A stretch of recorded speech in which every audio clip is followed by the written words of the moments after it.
Hello, जय हिंद, वंदे मातरम। सभी भाई बहनों गणियों का स्टडी बेस असांक में स्वागत है। आज हम लोग डिस्कस करेंगे कंकाल तंत्र के बारे में, जो कि काफ़ी ज़्यादा इंपॉर्टेंट है और आपके एग्ज़ाम में इससे संबंधित प्रश्न पूछे जाने की पूर्णतः संभावना है। आप किसी भी एग्ज़ाम की तैयारी कर रहे हैं, आपका सुपर टेट का एग्ज़ाम हो, यूपीटीटी का एग्ज़ाम हो, रेलवे के एग्ज़ाम हो, किसी भी एग्ज़ाम की तैयारी कर रहे हैं। चलिए हम लोग डिस्कस करते हैं आज के टॉपिक को, जो कि है आपका कंकाल तंत्र। कंकाल तंत्र क्या होता है? कंकाल शरीर के आंतरिक अंगों की रक्षा करता है तथा जंतुओं के चलने फिरने में सहायता करता है। शरीर के आंतरिक अंग बहुत नाजुक होते हैं, जैसे आपका हृदय हो गया, इनकी सुरक्षा करता है कंकाल। कंकाल दो प्रकार के आपके होते हैं, एक आपका होता है बाह्य कंकाल और एक आपका होता है आंतरिक कंकाल। चलिए डिस्कस करते हैं हम लोग बाह्य कंकाल के बारे में। बाह्य कंकाल क्या होता है? यह शरीर के बाहर होता है और शरीर के संपूर्ण अंगों को रक्षा प्रदान करता है, क्योंकि काफ़ी सारे जो जानवर हैं उनमें बाह्य कंकाल पाया जाता है और काफ़ी सारे सजीव मानव में अंतः कंकाल पाया जाता है। हम लोग सभी की बात कर रहे हैं। बाह्य कंकाल शरीर के बाहर होता है और संपूर्ण अंगों की रक्षा प्रदान करता है। कौन कौन से जानवर या किस किस में बाह्य कंकाल पाया जाता है, उदाहरण के माध्यम से हम लोग समझते हैं। जैसे कि आपका केकड़ा, तिलचट्टा, मकड़ी, टिड्डा, यहाँ टिड्डा होगा आपका, चींटी, घोंघा, मधुमक्खी, बिच्छू, सीपी, इन सब में आपका बाह्य कंकाल पाया जाता है। हम लोग बात करते हैं कि सीपी में कैसे, घोंघा में कैसे पाया जाता है। घोंघा का जो ऊपरी वाला भाग होता है ये आपका बाह्य कंकाल होता है, क्योंकि बाहर से रक्षा प्रदान करता है। केकड़े की बात करते हैं, अगर केकड़े को मारते तो काफ़ी टाइट होता है, लेकिन बाद में फिर चलने लगता है आपका, फिर चलने लगता है। देखता है कि ऊपर से जो कॉकरोच होता है, तो देखा कि हम लोगों ने उसको मारा तो हल्का टाइट होता है, लेकिन अंदर से देखता है कि फिर से वो उठ के चलने लगता है। तो ये इसके बाह्य कंकाल होता है, बाहर से रक्षा प्रदान करता है। एक इंपॉर्टेंट पॉइंट है जो एग्जाम में पूछ लिया जाता है कि कछुए में किस प्रकार का कंकाल पाया जाता है। आपके बाह्य कंकाल पाया जाता है कि अंतः कंकाल पाया जाता है, या फिर दोनों कंकाल पाए जाते हैं। तो कछुए में आपके बाह्य और अंतः कंकाल दोनों पाया जाता है। कछुए की जो ऊपर की पीठ होती है या कवच होता है, वो आपके किसके अंतर्गत आता है? वो आपके अंतर्गत आता है बाह्य कंकाल के अंतर्गत। किसके अंतर्गत आता है? शेष जो भाग, शरीर का भाग होता है, वो आपके बाह्य कंकाल के अंतर्गत आता है, जबकि उसका मुंह है और भी काफ़ी सारे जो सिरे हैं वो आपके आंतरिक कंकाल के अंतर्गत आते हैं। काफ़ी इंपॉर्टेंट पॉइंट है, कॉपी में नोट डाउन कर लें, एग्जाम में पूछे जाते हैं। नेक्स्ट पॉइंट आपके सामने है, आंतरिक कंकाल की हम लोग बात कर रहे हैं। यह शरीर के अंदर मांसपेशियों के नीचे होता है। कहाँ होता है? मांसपेशियों के नीचे होता है, कि हमारा जो स्किन है उसके बाद मांसपेशी है, हड्डी, उसके बाद हमारे जो ऑर्गन इंपॉर्टेंट पार्ट्स हैं वो, जैसे आपका हार्ट हो गया, इसकी रक्षा करता है। यह शरीर के अंदर मांसपेशियों के नीचे होता है। यह शरीर के आंतरिक अंगों को रक्षा प्रदान करता है। इन सब में कौन कौन से जीव आते हैं? इसमें आपका कुत्ता आता है, बिल्ली आती, मानव भी आपका आंतरिक कंकाल के अंतर्गत आता, और सांप। कंकाल की हम लोग बात करें तो कंकाल किससे मिलकर बने होते हैं? कंकाल आपके अंत अस्थि तथा उपास्थि से मिलकर होते हैं। किससे? अस्थि और उपास्थि से मिलकर बने होते हैं। बात कर रहे हैं हम लोग उपास्थि क्या होती है। उपास्थि को हम लोग कार्टिलेज भी बोलते हैं। क्या बोलते हैं? कार्टिलेज बोलते हैं। यह कैसा होता है? आपका मुलायम होता है, क्योंकि इसमें क्या पाया जाता है? इसमें कैल्शियम फास्फेट। क्या पाया जाता है? आपका कैल्शियम फास्फेट पाया जाता है। कभी कभी एग्जाम में इसका रासायनिक सूत्र भी लिखा होता है, तो आपको घबराना नहीं है, रासायनिक सूत्र उसको नोट डाउन करना। क्या होता है? CA3 PO4 का होल ट्वाइस। ये आपका है कैल्शियम फास्फेट होता है। इसमें कैल्शियम कार्बोनेट नहीं पाया जाता है। कैल्शियम कार्बोनेट नहीं पाया जाता है, एग्जाम में पूछ लेते हैं, आपको दोनों चीज़ दे देंगे, कैल्शियम फास्फेट, कैल्शियम कार्बोनेट, किसमें कौन सा नहीं पाया जाता? तो आपका कैल्शियम कार्बोनेट नहीं पाया जाता, कैल्शियम फास्फेट पाया जाता है। बात कर रहे हैं हम लोग, यह नाक, कान तथा सभी बड़े हड्डियों के शीर्ष पर पाया जाता है आपका कार्टिलेज। अस्थि की बात करें, अस्थि क्या होती है, हड्डी क्या होती है? यह अत्यधिक कठोर होती है, सबको मालूम, अत्यधिक कठोर होती है। इसमें आपका कैल्शियम फास्फेट के साथ कैल्शियम कार्बोनेट दोनों पाया जाता है। कैल्शियम फास्फेट भी पाया जाता है और कैल्शियम कार्बोनेट भी पाया जाता है। कैल्शियम फास्फेट की बात कर हम लोग करते हैं, तो इसमें आपका क्या पाया जाता है? फास्फोरस पाया जाता है। फॉर्मूला पर क्या होता है?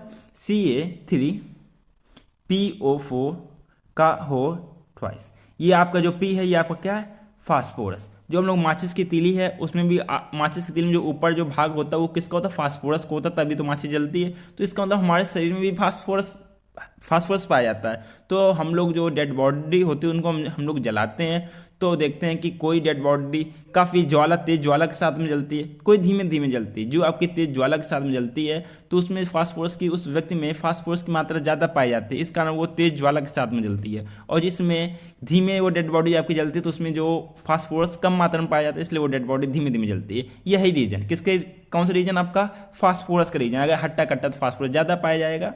आपको चीज़ें समझ में आ रही होंगी कि हम लोग किसकी बात करें, फास्फोरस की। हड्डी की बात करें, हड्डी में आपका कैल्शियम फास्फेट के साथ कैल्शियम कार्बोनेट दोनों पाया जाता है। नेक्स्ट पॉइंट की हम लोग बात करें कि अस्थियों को हड्डी भी कहते हैं। अस्थियों में से 54 से 58% तक कैल्शियम फास्फेट पाया जाता है। अस्थियों में रक्त नलिकाएं और तंत्रिका तंत्र पाए जाते हैं। अस्थि में आपका 50% जल और 50% आपके कार्बनिक पदार्थ भी पाए जाते हैं।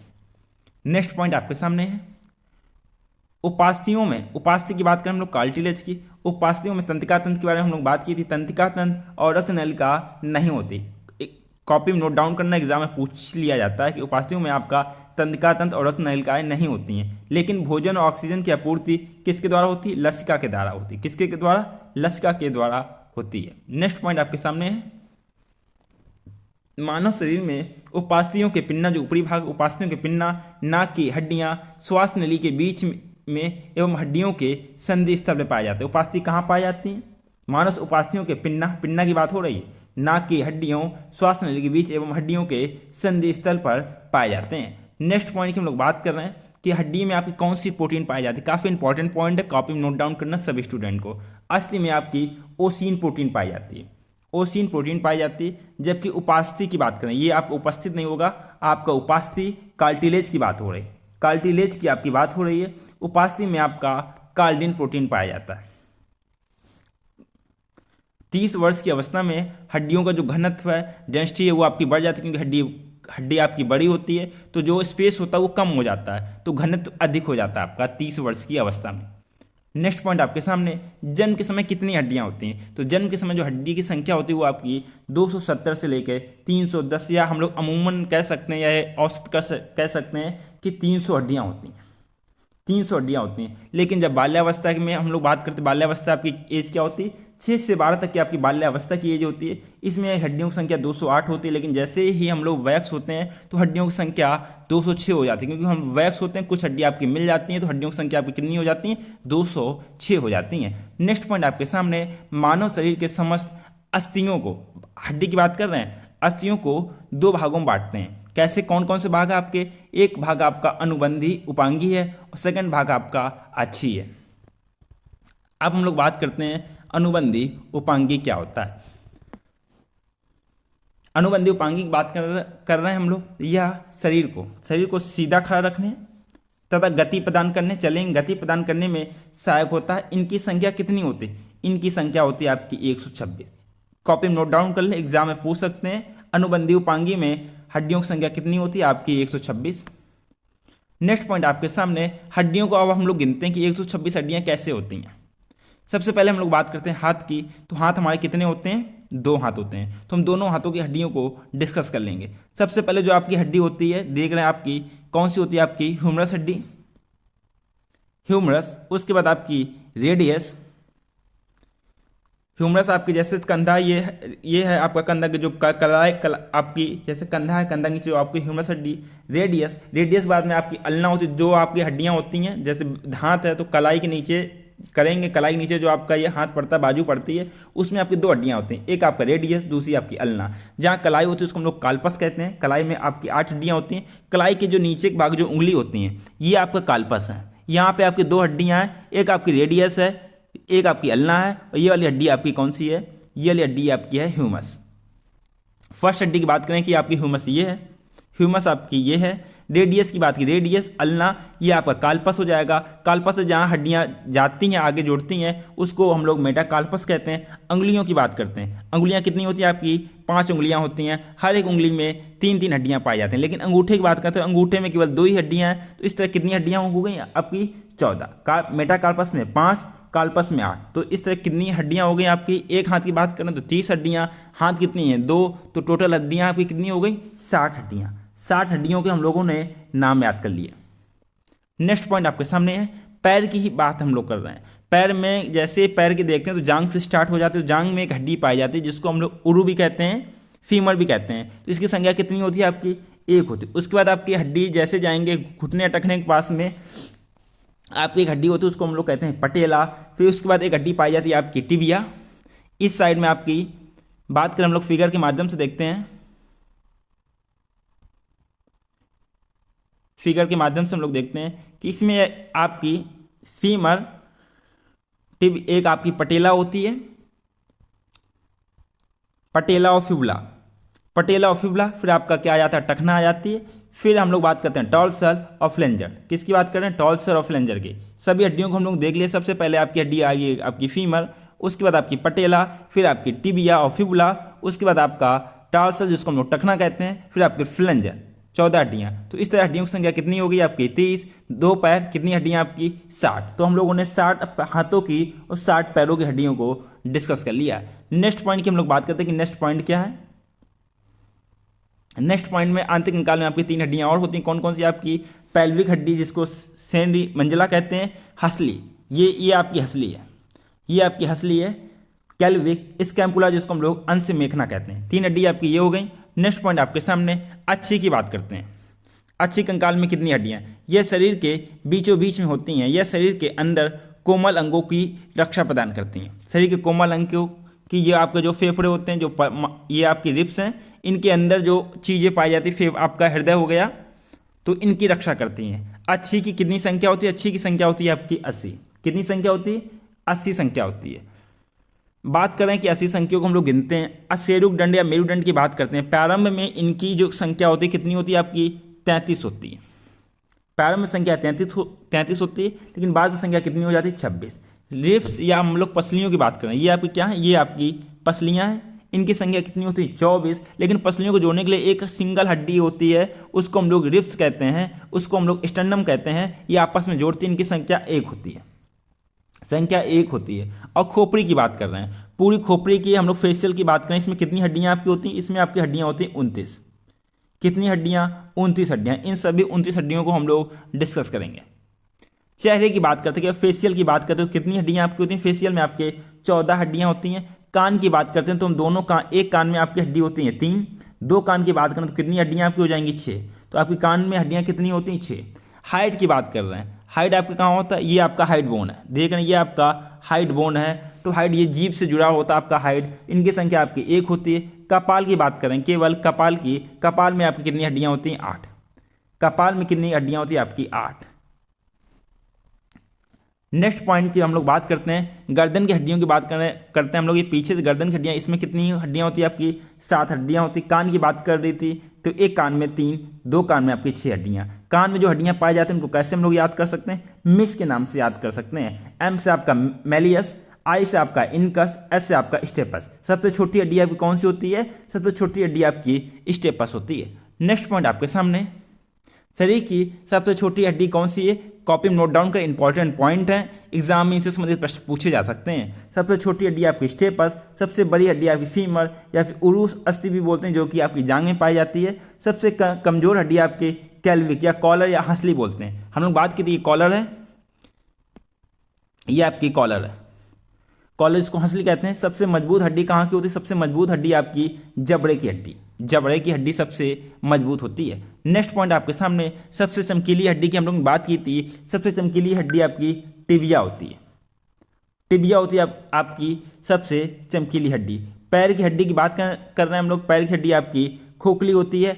पटेला सिस्माइट बाउंड का बना होता है। पटेला हड्डी की बात कर रहे हैं जो कि आपका सिस्माइट बाउंड का बना होता है। बात कर रहे हैं हम लोग नेक्स्ट पॉइंट की। नेक्स्ट पॉइंट आपके सामने है, जब हम बैठते हैं तो इसियम, कौन सी हड्डी आपकी? इसियम नामक हड्डी पर जोर पड़ता है, जो पेल्विक का एक भाग होता है। पेल्विक का एक भाग होता है, हम लोग डिस्कस किया था पेल्विक को, जहाँ मांसपेशियाँ, इंपॉर्टेंट पॉइंट एग्जाम में पूछा जाता है, जहाँ आपकी मांसपेशियाँ तथा अस्थि मिलती हैं, उसको हम लोग क्या कहते हैं? टेंडम कहते हैं। कैसे याद किया जाए? आपका MBT, एम से आपका मसल्स, बी से आपका बोन, टी से आपका क्या हो जाएगा? टेंडम। या फिर आप ऐसे याद कर सकते हैं, टी से आपका tendon, M for muscles, B for आपका बोन। काफी ज्यादा एग्जाम में पूछा जाता है। मांसपेशियां तथा अस्थि को मिलने को क्या कहते हैं? टेंडम कहते हैं। MBT, या फिर हम लोग TMB भी कह सकते हैं। नेक्स्ट पॉइंट आपके सामने अस्थि की बात कर रहे हैं। अगर हड्डी से हड्डी मिलती है उसको हम लोग क्या कहते हैं, लिगामेंट कहते हैं। इसको याद करने की आपकी ट्रिक है LBB। क्या है, LBB है, या फिर इसको हम BBL भी कह सकते हैं। L फॉर आपका हो जाएगा लिगामेंट, और B से आपका बोन, और सेकंड B से आपका बोन। जबकि हम लोग बात करें BBL की तो बोन और आपका लिगामेंट। नेक्स्ट पॉइंट आपके सामने अस्थियों के जोड़ के पास में एक द्रव पाया जाता है जिसको हम लोग क्या कहते हैं, साइनोविल द्रव के नाम से जाना जाता है, जो हड्डियों को मुड़ने में मदद करता है। इस द्रव की कमी से कौन सा रोग हो जाता है, आपको गठिया नामक रोग हो जाता है। बात करते हैं हम लोग नेक्स्ट पॉइंट की। नेक्स्ट पॉइंट आपके सामने है, खोपड़ी में पीछे की ओर एक खाली खोखली जगह होती है जिससे हम लोग फोर्सिन या मैग्नम कहते हैं, फोर्सिन या मैग्नम कहते हैं। अस्थि कोशिका की बात करते हैं हम लोग। अस्थि कोशिका 3 प्रकार की होती है। कौन कौन सी होती है, आपकी ऑस्टियोक्लास्ट होती है, यह खराब अस्थि कोशिकाओं को खाकर खत्म करती है। इसे हम लोग बोन ईटिंग भी कहते हैं। क्या कहते हैं, बोन ईटिंग भी कहते हैं। नेक्स्ट पॉइंट आपके सामने है, ऑस्टियोब्लास्ट की हम लोग बात करते हैं। यह अस्थियों का निर्माण करता है, इसे हम लोग बोन फॉर्मिंग सेल भी कहते हैं। ऑस्टियोसाइट की बात करते हैं हम लोग, यह अस्थियों को परिपक्व बनाता है, इसे हम लोग मैचर सेल भी कहते हैं। नेक्स्ट पॉइंट आपके सामने, अस्थि मज्जा क्या होती है। अस्थियों के बीच के जालीनुमा आकृति को अस्थि मज्जा कहते हैं। जालीनुमा जो आकृति है उसको हम लोग अस्थि मज्जा कहते हैं। अस्थि मज्जा में किसका निर्माण होता है, आपका RBC का निर्माण होता है। एग्जाम में पूछा जाता है कि RBC का निर्माण कहाँ होता है, तो आपका अस्थि मज्जा में। कॉपी में नोट डाउन कर लें सभी स्टूडेंट पॉइंट को। नेक्स्ट पॉइंट आपके सामने है, संधि क्या होती है। हड्डियों के जो जॉइंट्स होते हैं उनको हम लोग संधि कहते हैं। तो हड्डी के जॉइंट्स के बारे में हम लोग इंपॉर्टेंट चीज़ों को समझेंगे।